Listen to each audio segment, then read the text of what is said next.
Thank you very much. I just really want to thank you all for the comments you made, and I think what's important is you're putting a human face to it. You know, a lot of times people don't know the struggles that your parishioners go through to maintain their existence. But if not by faith, they would not be successful at all. And, you know, the biggest argument we hear all the time is that this is a job killer. By raising the minimum wage, by giving individuals an opportunity to move out of poverty, this is a job killer. And I just want to know, what is your comment with respect to that? What do you think about that? When business people say this is a job killer, or, you know, That is absolutely not true. This money, there's no money that moves faster back into the economy than the minimum wage. You know, they get their check and it's gone. It's back in, there's no downtime, it's not put someplace else. It strengthens the economy. That's commerce. They're buying things, they're paying bills. So that makes jobs, that strengthens the commerce in our community. And unfortunately, if we do not help these people get at least basic minimum requirements for healthy human living, they're gonna turn to crime. And we're gonna be paying for that through the criminal justice system, which already we do today, and that will only increase. And so I think when you see the gap between the compensation for CEOs and the compensation for the minimum wage worker, it's obscene, and we have to reverse this situation in our society. And you'll hear from the business community later today, but I mean, there's a really strong argument that when you pay your workers a little bit more, they're gonna produce a little bit more too. They're gonna stick around longer. You're gonna have a stronger workforce. I think, in our communities, the people of faith are often called on to run food pantries, where, we do social services.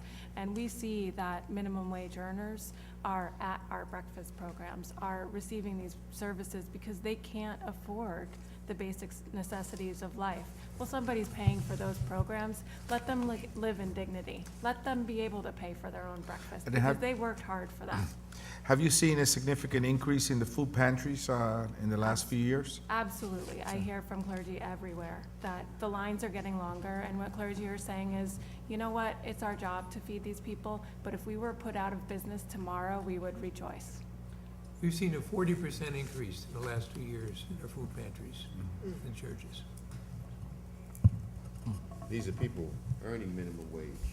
That's right, and especially toward the end of the month, we're seeing people come not only for the food pantry, but for emergency assistance, to get money to pay for their transportation to get to work. We're paying for people who cannot afford to bury their loved ones. And so it's just a situation that's a vicious cycle that has to be broken.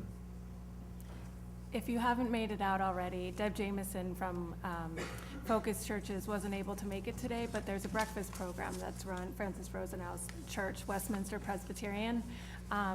Starts at 6:30 in the morning. Stop by, have some eggs and sausage, and you'll see really hard-working people there, eating their breakfast and then heading off to work. Now, we've also been joined by Senator Bill Perkins from Harlem, Senators Andrew Stewart Cousins, and Senators Martin DeLon, and Senator Liz Krueger.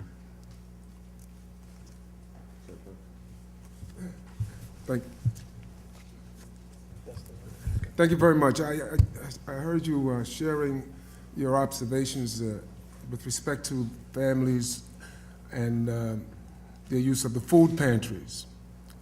Generally, when you see folks having to use food pantries, there is also housing issues that they face as well. Have you made any observations in terms of how these families are struggling with their housing conditions? We're working with a young woman now who just went through our community maternity service program, and she is not able to meet the minimum standards for affordable housing here in Albany. She's also no longer eligible for social service assistance. We do have her working in a job, but it's not enough to pay for an affordable house for herself, so we had to subsidize her, and that story could be multiplied 100-fold throughout the city of Albany. Thank you.